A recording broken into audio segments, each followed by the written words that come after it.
Hello guys. This is the Orange Hokage here and today we are doing What If Naruto Went Back in Time with Sakura Part 21. But before we start today's video I have an announcement to do for my new series. It is called What If Naruto Was Suicidal and I also have a new intro. I didn't created it, so make sure you check the description for the credits to the original creator of the intro and the story. And so now that's out of the way, let's roll the intro. I get overwhelmed so easily, my anxiety creeps inside me, makes it hard to breathe, thoughts come over me, feels like I'm somebody else. This Ketsueki Bunshin will be your trainer until I return from my errand in Uninokuni. Is that understood? Naruto called out like a drill sergeant, causing all of the ninja students to call out in unison, "Hi." Nodding to himself, Naruto said, "Until the Chunin exams, all nominated genin will be training to perfect their ninja enough to cause trouble for most rookie jonin, if not outright defeat them. That's the level of skills I expect to be showcased by the Konoha genin I am teaching." "Hi." All the genin of Teams 7, 8, 9 and 10 called out, with his own and Sakura's replacements being Sai and Konohamaru. "The Chunin, Jonin, and Anbu, your job is to master as much as you can. Then specialize in the specialized bending disciplines that I, Sakura and Konohamaru have discovered. Any questions?" Seeing that no questions were forthcoming, Naruto continued, "After you have mastered your elements, your job will be to teach the ninja classes at the academy on a part-time basis. Understood?" "Hi." "Good. Now an assessment of skills for the genin. As I call your name, step forward. Uchiha Sasuke." Sasuke stepped forward with a nervous frown, causing Naruto to chuckle and say, "Your skills are satisfactory, Sasuke, at the moment, but I advise that you start practicing lightning generation and if possible, redirection. I would like you to see if you can develop skills in combustion bending, but that is not as important as lightning generation. Other than that, I would say that you practice mixing and fire bending with your taijutsu." Sai. Sasuke nodded and stepped back into line as Sai moved forward. "Your basic skills are top-notch. Your ink-based ninjutsu is unique and powerful, but I believe that combining it with your budding skills and water bending would be a strong asset. Please try it and get back to me. Sarutobi Konohamaru." Konohamaru took Sai's place with a nervous smile. "You need more active experience. To remedy that, I assign you to regular spars with the Jonin, Anbu and Chunin present here. Other than that, I would advise that you keep practicing your newly discovered combustion bending, but only while under the supervision of an experienced shinobi or by clone. Other than that, keep up the good work. Hyuga Hinata." Hinata stepped forward with a small smile as she waited for her review. "You have come a long way from the shy girl I started training. Your skills in that modified Juken has skyrocketed along with your mastery of water bending. Your unique use of water bending as an extension of yourself is quite interesting and I would advise that you advance it more. Your fluidity in bending water into ice is lacking a bit, so you should practice a bit more. Other than that, keep up the good work. Aburame Shino." Shino stepped up with a slight buzzing emanating from his jacket. "You are good, Shino. There is no doubt about it, but unfortunately, your element is the exact opposite of what would have augmented your Kakeku. Even then, you have found the time and place to develop a style of fire bending where you strengthen your physical capabilities with fire. An excellent style, but the lack of range will be debilitating in the long run. My advice is that you start learning to generate lightning. Other than that, keep thinking of other ways to complement your clan jutsu. Inuzuka Kiba." Kiba and Akamaru jumped forward with a little whoop, causing Naruto to smile and say, "What can I say, Akamaru? Your master is pathetic at the moment. He has already adequately mastered both air and fire bending, yet he doesn't use them to augment his clan techniques. I am sure that you have told him such ideas, but he ignored you. For that, I am sorry. Make sure that he develops a style to increase the potency of his clan jutsu, will you, buddy?" Kiba gaped at Naruto, who was ignoring him in favor of scratching Akamaru under the chin. The little dog let out a small yip that caused Kiba to gape even farther before staring at the small white puppy with a look of betrayal. "All right, Akamaru. I will hold you to your word. Hyuga Neji." Neji walked forward with a stoic expression, but if anyone looked carefully enough, they would notice the hint of unease Neji felt. "You are a prodigy. That's what everyone says. I deny it. You are a fool and a prideful one at that. You believe that your Jukin will be enough and are only learning earthbending since your clan head wishes you to. Pick up your act soon, Neji, or I will have to cut you from the program. You have the offensive power. Now develop the defensive power that Earth is associated with. Now, get out of my sight. Higurashi Tenten. Neji rushed to hide behind his sensei Gai while Tenten walked up with a cheerful grin. How is the metal bending coming along? Well enough, though I find that you can't bend platinum. Other than that, I am now absolutely positive that Futon isn't my worst enemy any longer. Tenten said with bright eyes. Naruto nodded, keep up the good work, Tenten. If only all my students were like you. Rock Lee. Tenten stepped back with a pleased expression on her face while Lee rushed forward with an excited one.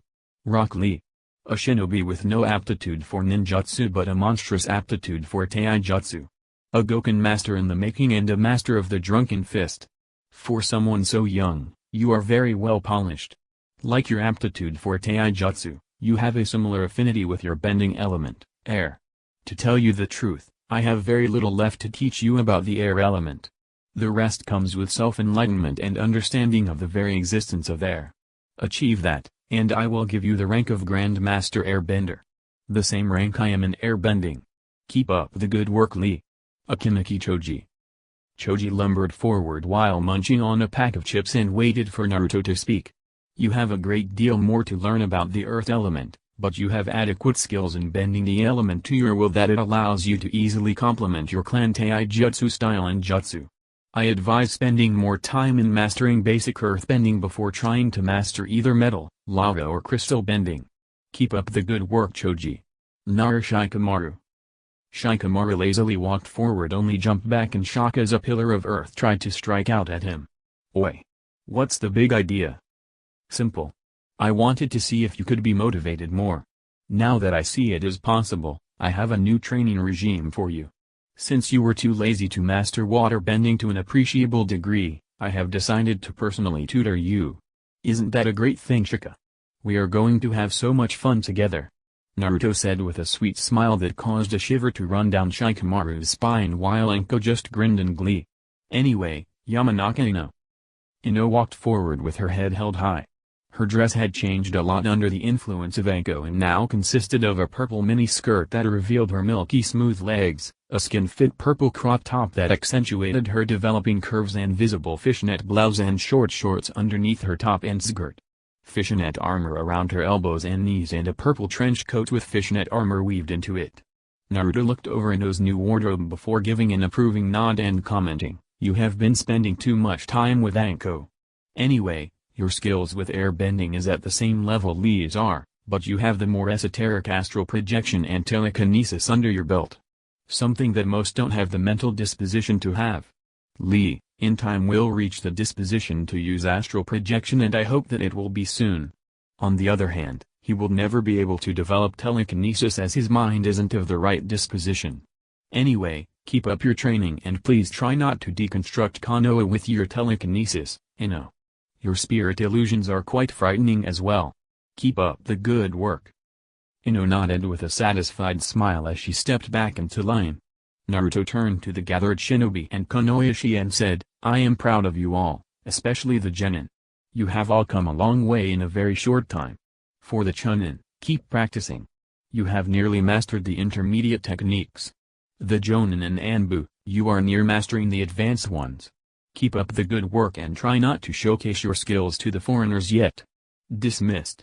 With a chorus of acknowledgement, the group dispersed into thin air with Naruto not far behind. A middle-aged woman wearing expensive silk robes of a Miko was sitting in her private Zen garden, meditating. A small smile was gracing the woman's face as she meditated. Suddenly the eyes opened and the woman rose with near supernatural grace, as she turned to the shoji door and walked into the castle. As soon as she entered the castle proper, she ran into his advisor. "Miraku-sama, good morning. Shall I have your tea delivered to your private dining room? Also, Shinheim should be up soon." Miraku nodded in greeting before commenting, "That would be lovely. Also, an important messenger will soon arrive. Make sure that he isn't delayed. His reputation precedes him, but I must meet with him immediately. If any of the samurai protest, Tell them that their service is no longer required. I shall not accept any insult towards our guest or his master." The advisor, an old man, looked startled but nodded in understanding while thinking, who is this messenger and his master that Miraku-sama would be so interested in their rival? Bowing low, the advisor rushed to let the samurai captain know about Miraku's orders as Miraku simply walked towards her private dining room. "Wow! That's one grand palace!" Zabuza exclaimed to himself as he approached the gates to the veritable fortress, though for a ninja of his caliber, it would be easy to infiltrate it. "Halt! Who goes there?" A guard called out, causing Zabuza to come to a stop in front of the gates where two samurai were standing. One of them was the speaker. "I am here on behalf of my daimyo bearing an important message for Miraku-sama," Zabuza said, handing over the small missive bearing the seal of the Yuzu daimyo. The guard checked the authenticity of the seal before handing it back to Zabuza with a smile and said, "Miraku-sama has been expecting you, Zabuza-san. Please follow Yamobuki-san. She will lead you to Miraku-sama." With a nod, Zabuza took the scroll back and walked through the gates only to be met by a courtesan in an expensive kimono. With a nod of greeting, the woman turned and headed back to the castle proper with Zabuza following. They walked in silence for a few minutes before they reached the entrance to a massive chamber. At the doors, the advisor was waiting with an expectant expression. On seeing Zabuza and the Yuzu Hittite on his head, the man's eyes nearly popped out as he bowed and greeted, "Welcome to Unenokuni, Zabuza-san. I am Kamemura and I am the personal advisor to Miraku-sama. Please follow me. Yamobuki, you may return to your duties." Miraku placed the scroll on the small table beside her and nodded in appreciation to Zabuza. "I thank you for bringing this to my attention. Until recently, I had thought that Naruto-dana was not interested in discussing the contract further. I will be having a room prepared for you, Naruto-sama, and the two girls he will be bringing with him. Please enjoy your time here, Zabuza-san, but before you leave with Yamobuki-san, I wish to have a few things clarified." "I am here to serve Miraku-sama," Zabuza said with a smile that was hidden behind the bandages. Miraku looked pleased as she asked, "There are many rumors about Naruto-dana. I wish to know your honest opinion. What do you think of him? I promise that your thoughts will be held in confidence." Zabuza straightened up and with his head held up in pride, said, "It is my greatest honor to serve Naruto-sama.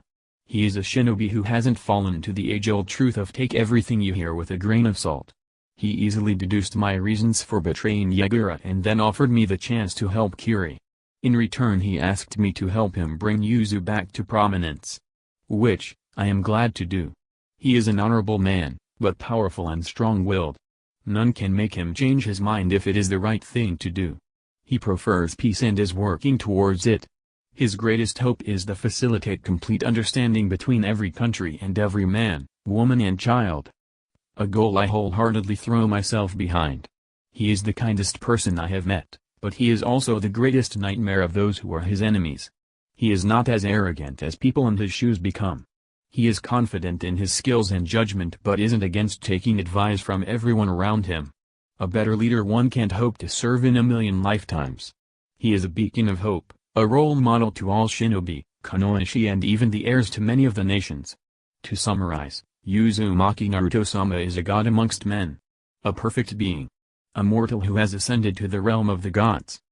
Miraku coughed, stopping Zabuza in his speech of praise. That will be enough, Zabuza-san. I have got enough from your speech to understand Naruto-dana better. Please follow Yamobuki-san now. Miraku said with a smile as Zabuza nodded before walking out of the chamber to meet up with the imposing woman who lead him in from the gates. After Zabuza left, Miraku chuckled and said to herself, "That's interesting. It seems that young Naruto has a way of airing the loyalty of his retainers without even trying. I am sure that you would be proud of him, Minato-dana." Miraku sat in silence contemplation for a couple of hours before calling out, "Guards! Send a message to Shin-chan that I will meet with her immediately. Have her come to my personal bedchamber." Shin was a beautiful young lady with long platinum blonde hair and pale pink-violet eyes. Unfortunately, for all her beauty and grace, she was also a bit hot-tempered and with an air of arrogance. While she would never demean a servant or those of lower rank than her, but she did have a habit of scolding them if they did something she didn't like. Her future advisor and bodyguard Taruo was one of the ones who was particularly targeted. It had been 3 days since her mother had shown her the missive and the old documents from the negotiation she was going through with the Yondaime Hokage. Ever since she learned of her possible betrothal in the near future, she had been in a foul mood. Shin-sama. We really should be back inside the castle. Miraku-sama will be angry at you again. Taruo pleaded, only for Shin to again ignore him. Most of the time, Shino was quite agreeable with all the rules her mother placed on her, but at this moment she wasn't being very compromising. She had snuck out of the castle, against Taruo's protests and without her guards as well. Taruo had been complaining and tiring to get her to change her mind for nearly an hour now, and it was annoying the young priestess beyond her tolerance point. Shut up, Taruo. Why should I return back to the castle only to get another lecture from my mother?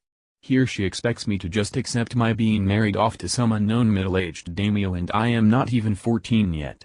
How can you expect me to stay near her at this moment? Seeing the anger and sadness in Shin's eyes, Taruo decided to keep quiet for the moment. He could understand her a bit.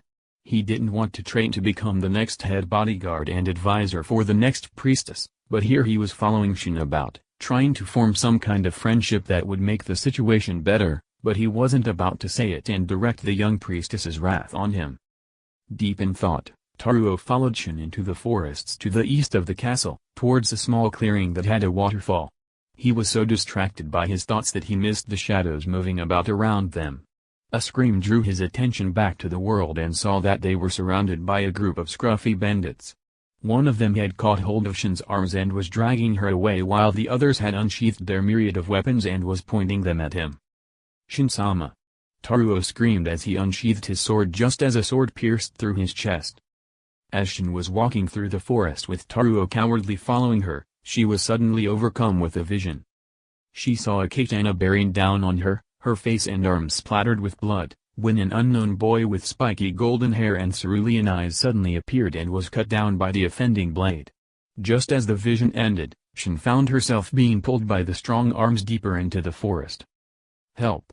Shin screamed as she was being pulled away and turned her head towards Taruo. Shin-sama. Shin watched as Taruo drew his spatha only for no katana blade to emerge from his chest. The large bandit behind him grinning as he leered at Shin and said, "Hime-sama, you really shouldn't be wandering out here all alone. What if something happened to you like what happened to this poor boy? Please let us escort you to some place safe." Shin stood there with her arm still in the other bandit's arms in shock before it turned to anger. A burst of rainbow-colored chakra burst out of her, completely shredding the arms of the bandit holding her. The bandit screamed as he fell to the ground, cradling the stumps of his arms to his chest. Seeing the state of their fellow bandit, the other bandits charged towards Shin, with the one who had attacked Taruo being the first to reach her. Shin watched in horror and shock, with blood splattering her face, as the sword swung down towards her. Just like in her vision, the spiky blonde-haired boy appeared and took the strike and was cut down. Right before the same boy appeared with two girls. One with hair of a vibrant sapphire blue and the other had hair of a deep scarlet red shade. "Karen, take care of the boy. Suiren, and these pathetic lowlifes," the blonde-haired boy commanded as he easily dispatched the closest bandits. With just a look, the bandits fell to the ground clutching their hearts. The red-haired girl, who Shin realized was Karen, nodded and moved over to Taruo. Cutting her palm, Karen placed the bleeding palm on Taruo's chest and closed her eyes. A deep golden glow surrounded Taruo in the palm before fading as the girl pulled back the palm with a slight stumble. At the same time, the girl who Shin knew to be Suiren stomped on the ground, causing pillars of sapphire crystal to emerge from the ground, and with a snap of her fingers, all of them shattered into glittering sapphire dust that she then controlled with motions of her arms, hands, fingers and legs to flow around and kill all the remaining bandits within a span of a few seconds. Shin watched in amazement as the girl, barely as old as herself, was easily able to destroy all of these bandits, while another was able to heal Taruo from what looked to be a completely mortal wound within seconds. The most astonishing fact was that the boy seemed to be even more powerful if he was able to take down the closest bandits with just a look. "What do you think, Naruto-sama?" Suiren asked with a bashful expression. Naruto nodded with a smile as Karen looked at the massacre of glittering bodies. All of them killed by the crystal dust they breathed in. Karen commented, "Did you have to rip their innards to shreds, Suiren?" Naruto, as Shin now identified him from Wasu Iron called him looked at the bodies and then Taruo before staring into Naruto's cerulean eyes. A small blush appeared on her face right before she collapsed into Naruto's arms in a dead faint. Wow. She lasted much longer than I expected from a prissy princess. She went down from as sudden absence of adrenaline guys. No need to worry, but I would like it if we can get this boy to someplace safe. Everyone nodded to Karen's suggestion as a yellow chakra cloak formed around Naruto before two chakra arms reached out of his body and gently clasped the unconscious 2-0. Without any overt signal, the two girls with him suddenly gained a bubbling red cloak of chakra before all three shinobi and Konoishi suddenly vanished into thin air. An orange-haired man was standing on a tall tower overlooking the village that was his domain. The whole village consisted of large metallic towers with hordes of pipes running down their sides. A heavy downpour was a constant in this village, causing most citizens to wear heavy cloaks, large kaza hats and carry umbrellas. Not even the shinobi were spared, as most used a combination of the above-stated clothing combined with rebreathers as a uniform. The orange-haired man had rippling purple eyes and piercings of some kind of black metal all over his face. He was wearing a black cloak with red clouds on it and his spiky hair was swaying in the slight breeze. The man was serenely watching over the village when he sensed a disturbance at the edges of his domain. At the same time, a blue-haired woman wearing a similar cloak appeared beside him with a concerned look. Before the woman could make a comment, the man spoke up, "Get ready, Conan. The Kyuubi is here." "Are you sure, Pain? The amount of chakra I am sensing isn't enough to be that of a Kyuubi." "No, I am sure of it.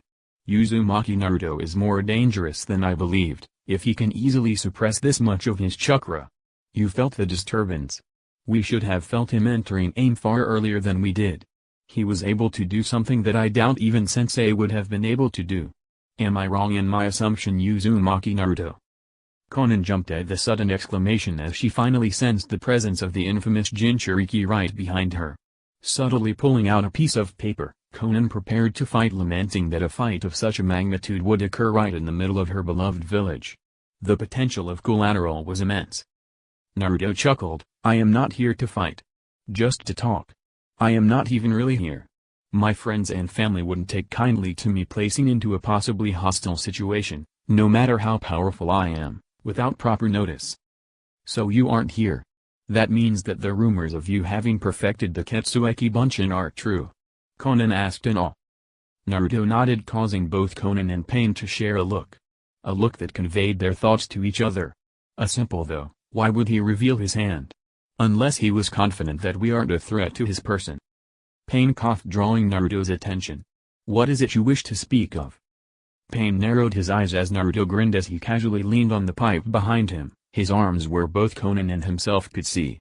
The whole unconcerned air about Naruto put Pain on edge. It reminded him of the Tobi. Even if he was loath to agree, he had to accept that Tobi was someone out of his league. "You know, Nagato, even though you are talking through Yahiko's body like a creepy puppet master, you have a good dream. Peace is something that I also strive for. As for Tobi, or Obito as is his real name, is a coward who hides behind a mask, both figuratively and literally. If you have even an inkling of your heritage, outside those fancy eyes of yours, you would know that with proper preparation, Tobi is as dangerous as a limbless hidden." "How do you know those names?" Pain asked with a cold tone, causing Naruto to chuckle. "I must tell you, you have done a good job hiding much, but there is no absolute certainty that what you have hidden will remain as such. Time is a great teacher. All is revealed in due time." Pain growled as Conan was now doubting their chances at taking on even this clone of Naruto, not to mention that he knew too much information. "You still haven't answered, Uzumaki. What is it you are here for?" "No need to be so grouchy. Does prolonged sitting on a stone throne with metal spikes merged with your spine causes you to get a pull up your ass? This isn't how an Uzumaki acts. You aren't acting much like the Uzumaki you are." Pain and Conan were alarmed at the sudden comment. It hit too close to home for Conan, causing the woman to throw the pieces of paper at Naruto only to find the very reins around AIM to come to the yellow-haired Jinchuriki's aid. The paper was encased in sphere of ice which crumbled into snow. At the same time, Conan and Pain found their bodies no longer obeying them. "That's not very nice, you know. I am here to just talk. If I was a threat, you wouldn't have even realized I was here until I had already slit your throats. Anyway, as to why I am here. Oh right, I am here to warn you Uzumaki Nagato. As kin, I am here to warn you that your journey will not end well. Your dream will not be fulfilled if you keep on the path you are following. And how would you know that? Pain growled out in anger. Because I am one of the few people in the world who has been privileged to get a glimpse into the future. The path you are on will only lead to war Nagato. If you wish for more information, come seek me out. In 6 months, an official invitation will arrive in name for my marriage. I hope you accept it. You are welcome as well Conan. I am sure Jiraiya would love to see you both alive. Come with your real body Nagato. I am sure that our cousin, Karen, my best friend Sakura and Tsunato the Sannin will be able to help you with your physical situation. How do you know that we won't use the invitation to attack? Conan asked with a frown. Naruto gave a mirthless chuckle and said, I don't, but I have faith that there is still a bit of the real Uzumaki Nagato within the shell that is Pain. We Uzumaki don't break our word. We Uzumaki don't let harm befall family and friends if we are able to prevent it. And most of all, we Uzumaki have always followed our hearts, not the whispers of others. The price of betrayal by family is not something we talk about, but the price is greater than death himself. Eternal pain is what awaits a traitor to the Uzumaki. Conan and Pain felt the metaphysical grips on their body release them as they stumbled, but before they could recover, both felt a tap on their foreheads before a massive pain erupted within the core of their minds as images flashed through them. Both crumbled onto the roof, clutching their heads. The images were seen from Naruto's perspective. Images of a devastated Konoha. Image of Naruto fighting and defeating Pain and his 6 paths by himself. Images of the talk Nagato and Naruto had which finally led to the use of the Judo, Rin Tensei no Jutsu by Pain to revive the dead citizens and shinobi of Konoha. The attack at the Gokai Summit by Tobi. The beginnings of the 4th Great Shinobi War. The arrival of Madara and Tobi on the battlefield with the Jidomazo that transformed into the Jūbi. The arrival of the past Hokages and the devastation that followed. Finally, the image of Naruto trying some kind of jutsu just as the gigantic Bijūdama struck the Allied Shinobi Forces and all was engulfed in white light as someone tackled him. As the images faded along with the migraine, Pain and Conan opened their eyes to see that they had been lying on the roof for a few hours now as the overcast sky was now becoming reddish signifying that twilight was approaching. Looking around and focusing their attention to the sensory jutsu connected to the falling rains, they realized that Naruto's presence wasn't there anymore. He is gone, right Nagato? Conan asked with a shaky tone. Pain was staring at the ground in thought when Conan asked her question causing him to start, did you say something Conan? Conan sighed before saying, don't let his words get to you. I doubt the images we saw were real. They must have been a genjutsu of some kind. Pain sighed as he shook his head. No, it wasn't Conan.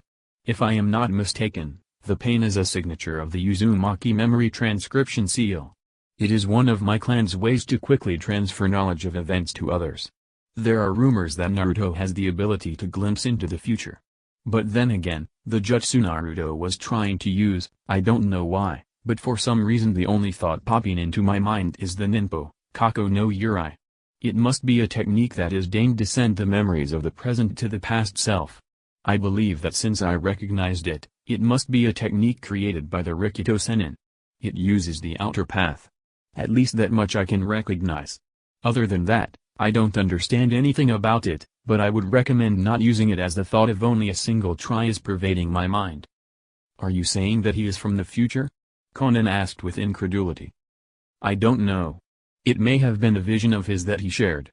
A possibility, but I must think more on this development. We must talk with him to get the whole picture, but I believe that his warning is sound, not to mention the qualities of the Uzumaki he mentioned.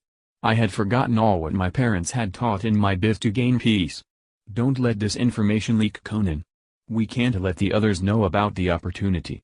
He has offered a hand of trust. I won't be a traitor to my kin. If you think that it is worthy Nagato, I will follow you. About the offer to heal you, do you think it was genuine? Pain chuckled and said, I remember my mother saying once that we Uzumaki have been known to break the rules of impossibility more times than we care to count. I am sure that it will be so again. What about Akatsuki, Nagato? Tobi won't let us walk away, you know this. Pain narrowed his eyes before saying, I didn't say that we give up our plans, Conan. I will postpone them until we go and meet with Naruto and discuss the prospective probability of the visions coming to pass. Until then, we lie low. Not that difficult with the sudden change in the political climate of the nations and the amount of power Uzumaki Naruto is holding now. Conan nodded before she dissipated into thin sheets of paper and vanished with Pain turning around and staring out into the horizon. A single thought floating about, what do you wish to gain from this, Uzumaki Naruto-sama? The last thing she remembered was seeing a pair of cerulean eyes looking at her with concern and recognition. Sitting up, she looked around to see that she was in her bedchamber in the palace.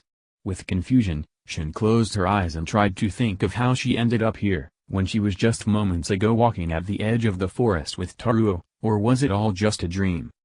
As she sat there in silence trying to remember, the only thing flashing in her mind were two girls with vibrant sapphire blue and deep scarlet red hair and a blonde-haired boy with the most gorgeous cerulean eyes.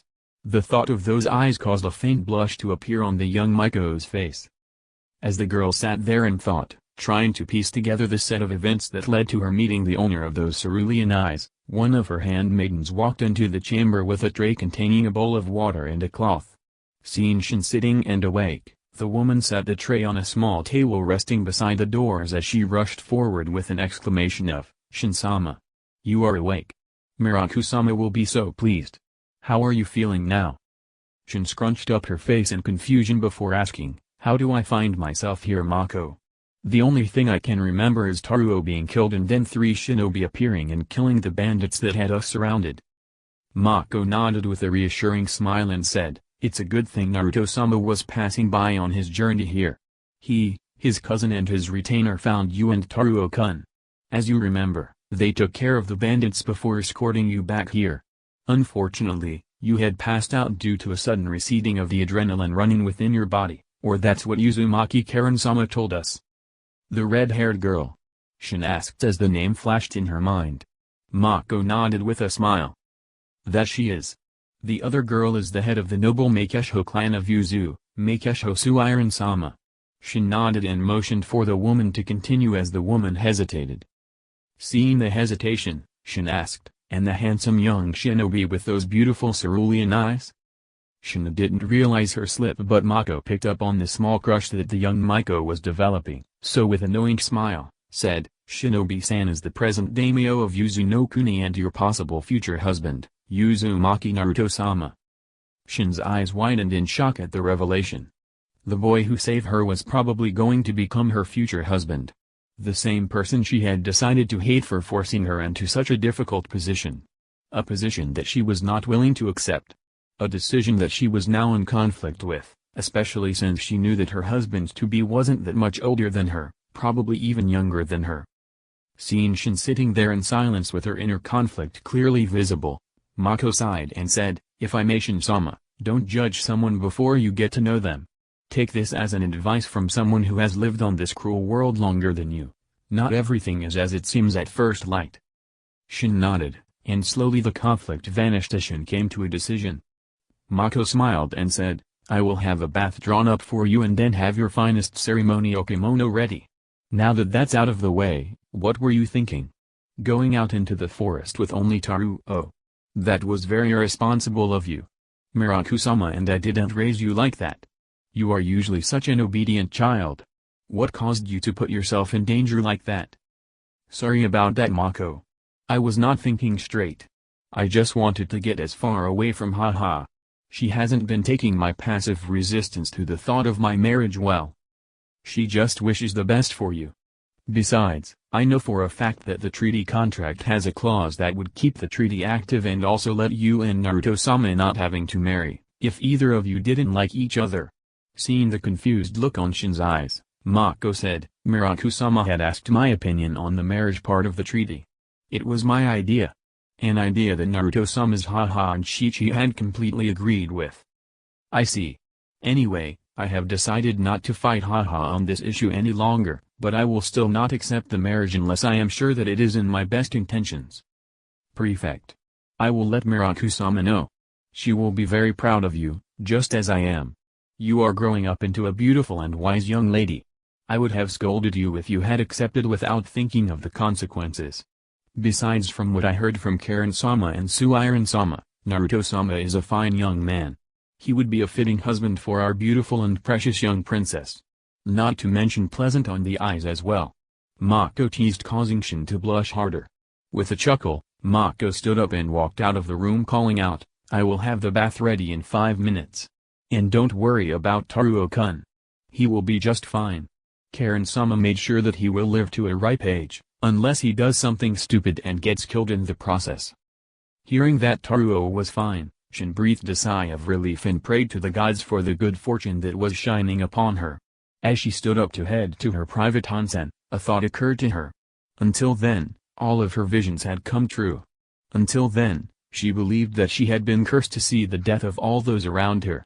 For the first time, her vision was proved false. A small seed of doubt was planted. A seed that would sprout into a mighty tree in time. Miraku sat at the balcony looking over the large training ground her guards normally used for training. Instead of the samurai, a different kind of soldiers were training in it. 2 girls, one with deep scarlet hair and the other with vibrant sapphire hair, were battling each other. The scarlet-haired girl had conjured yellow glowing chains and were manipulating them to attack the other girl, while the other girl was attacking with the floating sapphire crystals, the glittering crystal dust and the very earth itself. From time to time, the red-haired girl was launching some kind of technique that Miraku could only call magic, as the girl was pointing her fingers or palms and releasing devastating waves of energy or beams of light that either caused harm or, from what she understood, were sealing techniques. But, the question was, how can someone use Fuinjutsu without proper shiki? Those are sealing techniques I developed with my understanding of the elements and the nature of chakra itself. As an accomplished Fuinjutsu user, I am sure that you can understand that with the proper formula, or shiki to be precise, we can do well nigh anything that takes our fancy. Naruto commented from her side, causing Miraku to nod in agreement. But I question, why would you develop such techniques? Such jutsu could be very dangerous in the wrong hands. I agree with you, but only those of my clan and those approved by both the clan head and the majority of elders of the clan will be allowed access to these techniques. Even amongst my clan, only those showing the potential to be a battle Fuinjutsu master will be allowed to study them, and that's after studying the old battle Fuinjutsu Uzumaki Senjumito was known for. Miraku nodded, but before she could comment, Naruto jumped off the balcony and landed right in between the 2 girls and with a grin said, "Great job, you two. Karen, you need to focus more on developing your control of Kagura Shingen. It would be extremely valuable during battles. Suiran, clear your mind more. Wait and react. If you do so, the very earth will become your ally. It will bring the vibrations of those touching it to you and alert you to potential hostiles. Other than that, both of you have gained great control of your individual abilities. Soon we shall start your training in Ninshu Karen. Prepare, as fire is an element that shouldn't be underestimated and disrespected. It is the element of life, creation and destruction. Misusing it would only lead to destruction. And Suiran, you are allowing your cloud of crystal dust to become too thinned out over time. Replace the lost dust as you attack and defend. Learn to split your mind to do both." "Hi Naruto-sama." Suiran screamed from an attention position while Karen just chuckled and said, "As you wish, Naruto. So, are we done for the day?" "Yes, you are done. Take a rest and watch the show. I am sure that both of you would love it, especially since you have trained under Zabuza before." A vein throbbed on Karen and Suiran's forehead at the reference to the hell Zabuza called training before. A pleased smile graced their lips at the ass-kicking Naruto was about to inflict on the present strongest jonin of Yuzu. Shin had finished bathing and was now clad in an ornate ceremonial kimono with red hikama and white kosode. Her hair was pulled up in a bun with ornate jade chopsticks running through it, holding the hair in place. Finally, a pin with a crystal bell was pinned to the bun. Atabi and Zori were adorning her feet. Thus attired, the young Miko walked onto the balcony overlooking the training grounds with a curious expression on her face. As she reached her mother, without a word, she sat down on the empty seat beside her and turned her face to the battlefield. What she saw caught her by surprise. "Is that all you got, Zabuza? As the Jonin commander of Yuzu, I find you lacking." Naruto taunted as he easily parried Zabuza's overhead slash and buried the end of his staff in the former Nukanen's stomach.